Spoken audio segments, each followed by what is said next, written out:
இனிமே கண்ணை மூடிட்டு கடலை எண்ணெய் வாங்கலாம். ஏன்னா மந்த்ரா கடலை எண்ணெய் இதயத்தின் தயாரிப்பு. வறுக்க பொரிக்க ஏன் எல்லா சமையலுக்கும் மந்த்ரா தான். மந்த்ரா கடலை எண்ணெய், அபார ருசி, ஆரோக்கியமான உடல் நலம்.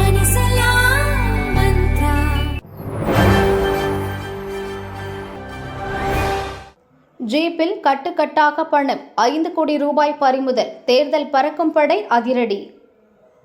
தமிழகத்தில் ஏப்ரல் 23ஆம் தேதி சட்டசபை தேர்தல் நடக்கிறது. தேர்தல் நடத்தை விதிகள் அமலில் இருப்பதால் 50,000க்கும் மேல் உரிய ஆவணம் இல்லாமல் எடுத்து செல்லப்படும் பணம், பொருட்களை பறக்கும் படை அதிகாரிகள் பறிமுதல் செய்து வருகின்றனர்.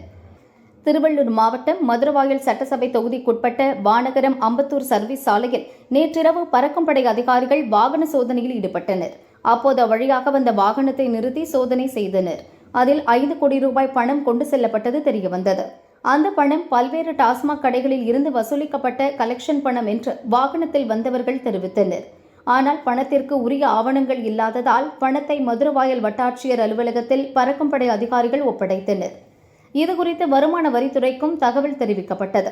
பணத்திற்கு உரிய ஆவணங்கள் இருந்தால் மட்டுமே திரும்ப ஒப்படைக்கப்படும், இல்லையென்றால் அந்த பணம் அரசு கருவூலத்தில் ஒப்படைக்கப்படும் என வருமான வரித்துறை அதிகாரிகள் தெரிவித்தனர்.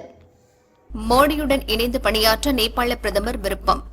இந்தியாவின் அண்டை நாடான நேபாளத்தில் கடந்த ஆண்டு வெடித்த மாணவர் போராட்டத்தால் பிரதமராக இருந்த KP சர்மா ஒலி தலைமையிலான கம்யூனிஸ்ட் ஆட்சி கவிழ்ந்தது. புதிய அரசை தேர்ந்தெடுப்பதற்கான பொதுத் தேர்தல் கடந்த 5ஆம் தேதி நடந்தது. இதில் ராப் பாடகரும் காட்மண்டு முன்னாள் மேயருமான பாலேந்திர ஷா தலைமையிலான RSP எனப்படும் ராஷ்டிரிய சுதந்திர கட்சி வெற்றி பெற்றது.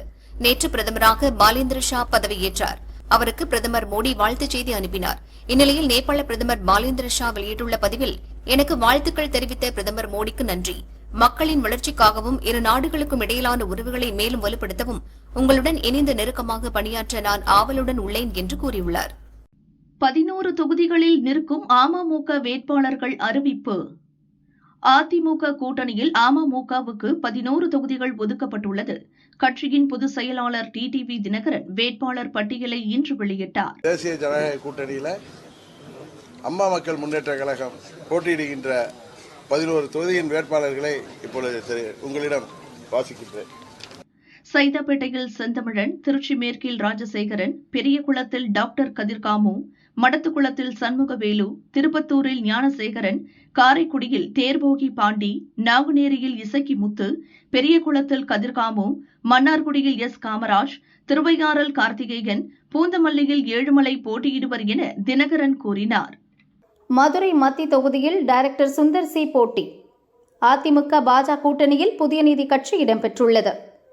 கடந்த 2 தினங்களுக்கு முன் அதிமுக பொதுச் செயலாளர் எடப்பாடி பழனிசாமியை புதிய நீதி கட்சி தலைவர் AC சண்முகம் சந்தித்து பேசினார்.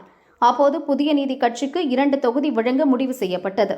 அதிமுக சார்பில் ஒரு தொகுதியும் பாஜக சார்பில் இன்னொரு தொகுதியும் புதிய நீதி கட்சிக்கு ஒதுக்கப்படும் என பழனிசாமி உறுதியளித்ததாக AC சண்முகம் கூறினார். அதன்படி அதிமுக சார்பில் மதுரை மத்திய தொகுதி புதிய நீதி கட்சிக்கு ஒதுக்கப்பட்டது. அதைத் தொடர்ந்து மதுரை மத்திய தொகுதியில் புதிய நீதி கட்சி சார்பில் சினிமா இயக்குநர் சுந்தர் சி போட்டியிடுவார் என AC சண்முகம் அறிவித்தார். சுந்தர் சி இரட்டை இலை சின்னத்தில் போட்டியிடுவார் எனவும் அறிவிக்கப்பட்டுள்ளது. தமிழக பாஜக துணைத் தலைவர் நடிகை குஷ்புவின் கணவரான சுந்தர் சி மதுரை மத்திய தொகுதி வேட்பாளராக அறிவிக்கப்பட்டது தமிழக அரசியலில் பரபரப்பை ஏற்படுத்தியுள்ளது. மதுரை மத்திய தொகுதி MLA-வாக அமைச்சர் தியாகராஜன் உள்ளார். புதிய நீதி கட்சிக்கு பாஜக சார்பில் ஒதுக்கப்பட உள்ள ஒரு தொகுதி எது என இன்னும் அறிவிக்கப்படவில்லை. அந்த தொகுதியில் புதிய நீதி கட்சி வேட்பாளர் தாமரை சின்னத்தில் போட்டியிடுவார். தொகுதி வேட்பாளர் விவரத்தை வரும் 30ஆம் தேதி அறிவிப்போம் என AC சண்முகம் கூறினார். தங்கம் விலை அதிரடி, 1840 ரூபாய் உயர்ந்தது. மேற்காசியாவில் போர் துவங்கிய பிறகு தங்கத்தின் மீதான முதலீடு குறைந்தது. இதனால் நம் நாட்டில் தங்கத்தின் விலை கடுமையான சரிவை கண்டது. பிறகு சரிவிலிருந்து தங்கம் மீண்டபோதும் கடந்த சில தினங்களாக தங்கம் விலை ஏற்ற இறக்கம் கண்டு வருகிறது. தமிழகத்தில் நேற்று முன்தினம் ஆபரண தங்கத்தின் விலை ஒரு சவரன் 1,06,800 ரூபாயாக இருந்தது. நேற்று தங்கம் விலை கிராமுக்கு 80 ரூபாய் உயர்ந்து 13,430 ரூபாய்க்கு விற்பனையானது. சவரனுக்கு 640 ரூபாய் அதிகரித்து 1,07,440 ரூபாய்க்கு விற்கப்பட்டது.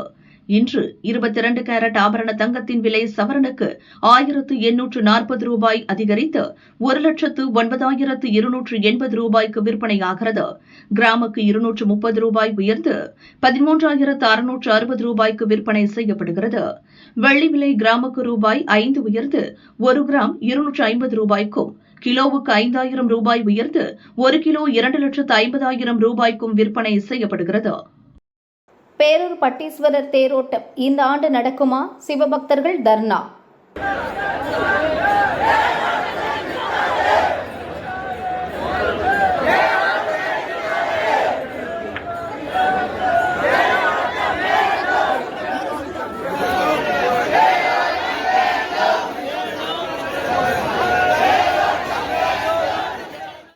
கோவை பேரூர் பட்டீஸ்வரர் கோயிலில் பங்குனி உத்திர திருவிழா நடந்து வருகிறது. விழாவின் 5ஆம் நாளில் ரிஷப வாகன காட்சி, பஞ்சமூர்த்திகள் மற்றும் 63 நாயன்மார்கள் திருவீதி உலா இரவு நடந்தது.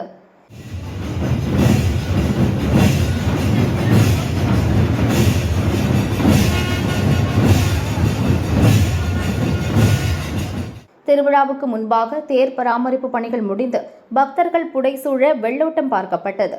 இதைத் தொடர்ந்து தேரின் உறுதித்தன்மை குறித்து பொதுப்பணித்துறை அதிகாரிகள் கலெக்டரிடம் அறிக்கை சமர்ப்பித்தனர். பங்குனி உத்திர விழாவில் நாளை தேரோட்டம் நடக்க வேண்டும். ஆனால் இதுகுறித்து கோயில் நிர்வாகம் எந்த அறிவிப்பையும் வெளியிடவில்லை. இதனால் பக்தர்கள் அதிருப்தியில் உள்ளனர். கோயில் நிர்வாகத்தின் இந்த மெத்தன போக்கை கண்டித்து 100க்கும் மேற்பட்ட இந்து அமைப்பினர் மற்றும் சிவனடியார்கள் கோயில் வாசலில் திடீர் தர்ணா போராட்டத்தில் குவிந்தனர். இரவில் ரிஷப வாகனத்தில் திருவீதி உலா முடிந்து உற்சவ மூர்த்திகள் மீண்டும் கோயிலுக்குள் நுழைய முயன்ற போது போராட்டத்தில் ஈடுபட்டவர்கள் சுவாமியை வழிமறித்தனர். இதனால் அங்கு பரபரப்பான சூழல் நிலவியது.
இந்த ஆண்டு தேரோட்டம் நடக்குமா இல்லையா என்ற கேள்வியை முன்வைத்து முழக்கங்கள் எழுப்பினர். போலீசார் அங்கிருந்த சிவனடியார்கள் மற்றும் மக்களுடன் பேச்சு நடத்தினர். தேரோட்டம் குறித்த முறையான அறிவிப்பு வெளியிட பக்தர்கள் வலியுறுத்தினர். தேரோட்டம் தொடர்பான இழுபறியால் பேரூர் பகுதியில் பரபரப்பான சூழல் நிலவி வருகிறது. மலைப்பாதையில் பனிச்சரிவு, லடாக்கில் 7 பேர் பரிதாப மரணம்.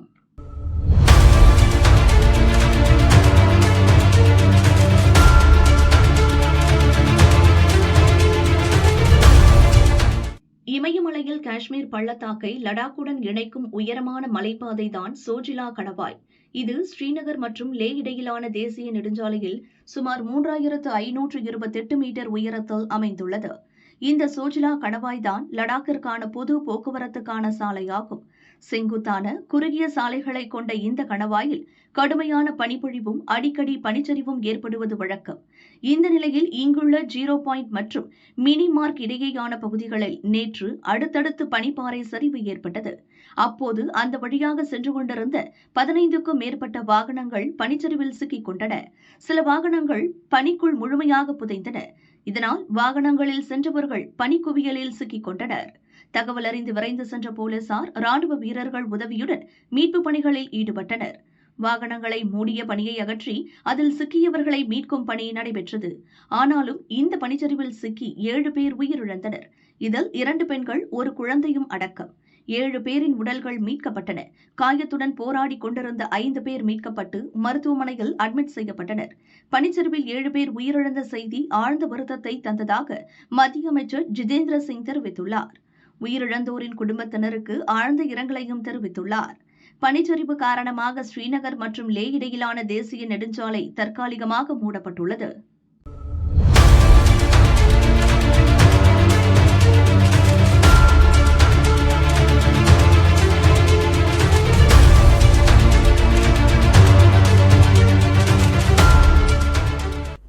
நெஞ்சை பிடித்த மாஜி அதிகாரி, அரசு பஸ் மீது கார் மோதல், தம்பதிக்கு சோகம், தப்பிய பேத்திகள். திருவள்ளூர் அடுத்த வேப்பம்பட்டு பாலாஜி நகரைச் சேர்ந்தவர் ரவிச்சந்திரன், வயது 65, ஓய்வு பெற்ற அதிகாரி. இவரது மனைவி கீதா, வயது 56. இவர்கள் தங்களது மகன் வயிற்று பேத்திகளுடன் திருவள்ளூரில் உள்ள கோயிலுக்கு செல்வதற்காக காரில் சென்று கொண்டிருந்தனர். செவ்வாய்ப்பேட்டை பஸ் நிறுத்தம் அருகே சென்றபோது எதிரே வந்த அரசு பஸ் மீது கார் மோதியது. இதில் ரவிச்சந்திரன் சம்பவ இடத்திலேயே பலியானார். பலத்த காயமடைந்த அவரது மனைவி கீதா மருத்துவமனையில் உயிரிழந்தார். காரின் பின்சீட்டில் அமர்ந்திருந்த 2 பேத்திகள் சிறிய காயங்களுடன் உயிர் தப்பினர். இருவரும் ஹாஸ்பிட்டலில் அட்மிட் செய்யப்பட்டனர். பேத்திகளிடம் விசாரித்தபோது தாத்தா காரை ஓட்டிச் சென்றபோது திடீரென நெஞ்சை பிடித்தார். அந்நேரம் கார் தாறுமாறாக போய் பஸ்ஸில் மோதிவிட்டது என கூறினர். கார் ஓட்டும் போது ரவிச்சந்திரனுக்கு மாரடைப்பு ஏற்பட்டதால் விபத்து நேர்ந்திருக்கலாம் என போலீசார் கூறினர். பூந்தமல்லி போக்குவரத்து புலனாய்வு போலீசார் விசாரணை நடத்தி வருகின்றனர். இதேபோல இன்னொரு விபத்தில் கணவன், மனைவி, குழந்தை இறந்தனர். பெங்களூருவைச் சேர்ந்த ஸ்ரீதர் ராவ் குடும்பத்தினர் திருப்பதி ஏழுமலையான் கோயிலுக்கு இன்று காலை காரில் புறப்பட்டனர்.